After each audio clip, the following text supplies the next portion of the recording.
मोदी सरकार अपने कालखंड जो है 10 साल में होने वाला है, 10 साल में एक कारखाना नहीं बना है और ऐसे कारखाना को उन निजीकरण के ले जाना है। ये कहना बड़ा मुश्किल है कि हम लोग किस तरह से अपना जीवन क्या गुजारेंगे। कि मेक इंडिया, कि मेड इन इंडिया, कौन उनका शब्द जो है हमारे बीच में परोसे है वो सार्थक होगा कि निरर्थक होगा। स्मार्ट सिटी का निर्माण, आने की HSC का सत्यानाश।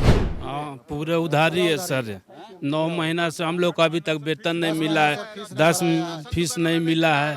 हम लोग बेरोजगार में आके यहाँ काम भी किए हैं। हैवी मशीन बिल्डिंग प्लांट में आपका स्वागत है। ये जो बोर्ड आप देख रहे हैं, उसके बाद आज संविधान दिवस के दिन यही संविधान कहता है कि जब मजदूर काम कर लेता है तो उसका मेहताना मिल जाना चाहिए। लेकिन ये HEC के वो एम्प्लॉय हैं जो अपनी मांग को लेकर, अपने वेतन की मांग को लेकर कई दिनों से, कई सालों से आंदोलनरत हैं। HEC बचाओ देश बचाओ, मजदूर बचाओ देश बचाओ, HEC निजीकरण बंद करो। आप लोग का क्या डिमांड है? हम सब मजदूर हैं HEC के, और मजदूर काम करने आते हैं, काम किए हैं, काम करेंगे और काम करने के बाद जो हमारा बकाया वेतन 10 माह का है उसको हमको भुगतान करे। HEC चले, मातृ उद्योग है, हमारा हिंदुस्तान के नहीं, हमारे एशिया का और हमारा झारखंड का ये स्थान है। ये हमारे HEC आकाश में भी, धरती में भी और धरती के अंदर भी, यानी पानी में भी ये काम किया है और इस मजदूरों ने ये कर दिखाया है।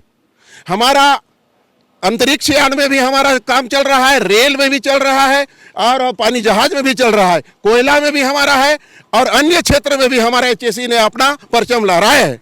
ऐसे कारखाना को वर्तमान मोदी सरकार एक नीति ला रहा है कि जितने भी कल कारखाना है उसको निजीकरण करना है। निजीकरण का देख लीजिए, हमारे साथी लोग कई एक बोर्ड लगाए हैं। ये हमारा मजदूर काम करने आते सब नौजवान है, पढ़ लिख के आया है और एक घर से जब निकलता है तो हमको रोजगार के लिए जा रहे हैं, देश के लिए कुछ कर गुजरना है, देश बढ़े, हम बढ़े, हमारा HEC बढ़े, यही संकल्प को लेकर हम लोग आते हैं। आज ये प्रतिष्ठान 22 गांव उजड़ा है तब HEC बना है। ऐसे कारखाना मोदी सरकार अपने कालखंड जो है 10 साल में होने वाला है, 10 साल में एक कारखाना नहीं बना है और ऐसे कारखाना को उन निजीकरण के ले जाना है, आने की बेरोजगार खत्म करना है। बेरोजगार खत्म होगा तो आप वो बताए कि मेक इंडिया, कि मेड इन इंडिया, कौन उनका शब्द जो है हमारे बीच में परोसे है वो सार्थक होगा कि निरर्थक होगा। कितना महीना से आप लोगों का वेतन? हम लोग का 10 महीना हो गया और ऑफिसरों का 13 महीना हो गया।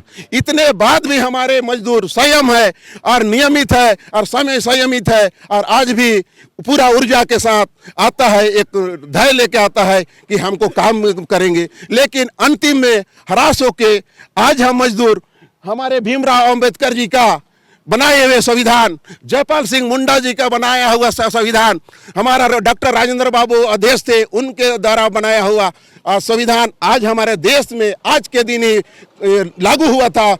26 नवंबर 1949 को ये बन के रेडी हुआ और 50 में लागू हुआ।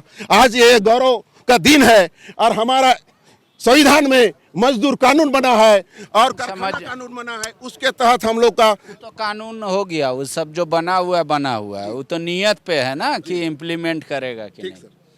हमारा ये कहना है कि आप मजदूर हैं, ऑफिसर सबका वेतन बकाया है, उन लोगों का ज़्यादा बकाया, आपका कम महीने का 10 महीने का। 10 महीने कम नहीं है सर। हाँ, 10 महीने का।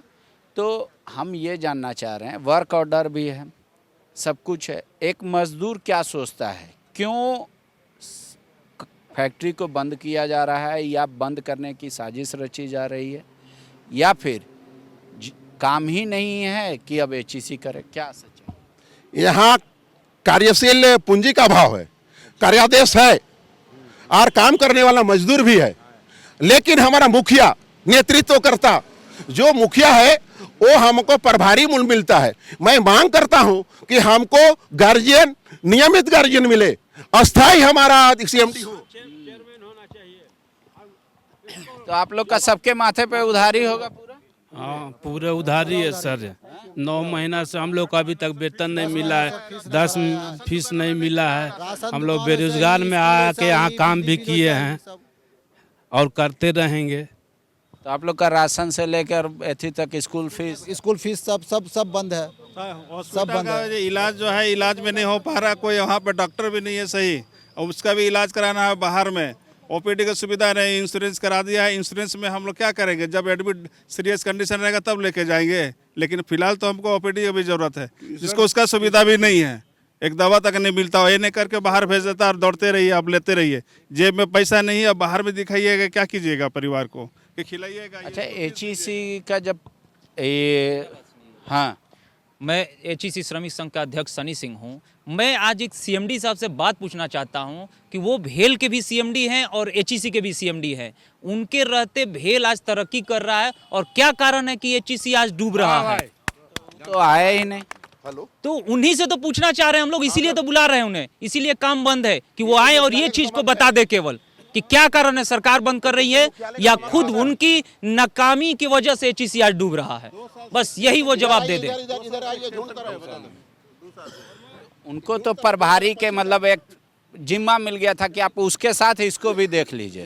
वो 2 साल से तो आए नहीं, कि आए थे 1 या 2 बार आए हैं बस। आप लोग से मिले थे? 3 दिन 3 दिन 3 साल में 3 दिन 3 साल में 3 दिन आए थे। 3 दिन, वो भी हम लोग मजदूर आंदोलित रहे, मजदूर आंदोलित थे। उसके बाद जब उनको बुलाया गया तो कॉन्फ्रेंस में मीटिंग किए। हम लोग कहेंगे नहीं, आप आइए और यहाँ का भूखे और दुखे मजदूर के साथ आप रूबरू होकर बात कीजिए, तब जाके यूनियन के प्रतिनिधि से मिले।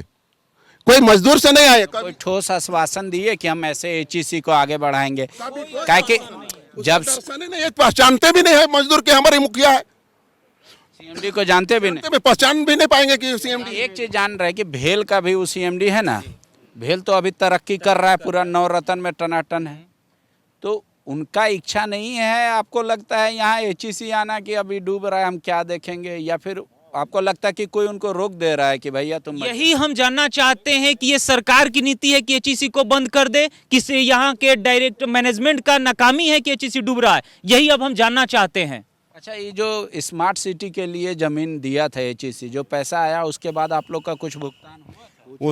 उस पर हम लोग को कुछ पता नहीं चला मजदूरों को कि ये जमीन कहाँ बेचे, कहाँ रखे, और हमारी कारखाना की बढ़ती होती जा रही है एकदम दुर्दशा कि ये कहना बड़ा मुश्किल है कि हम लोग किस तरह से अपना जीवन क्या गुजारेंगे। आप लोग को मिला था पैसा? सिटी का निर्माण, HEC का सत्यानाश, मैंने उस समय भी दिया था, अखबार में आया था। HEC परिसर में स्मार्ट सिटी का निर्माण, आने के HEC का सत्यानाश, और उसके बाद से, इसके बाद आने से हम लोग का ह्रास हो रहा है। हाँ, तो मतलब वो पैसा जो आया था वो पैसा क्या हुआ? हमारे पूर्वज, मैं विस्थापित परिवार के भी हूँ और HEC वर्कर भी हूँ। 32 गांव उजड़ा, उसके बाद HEC बना।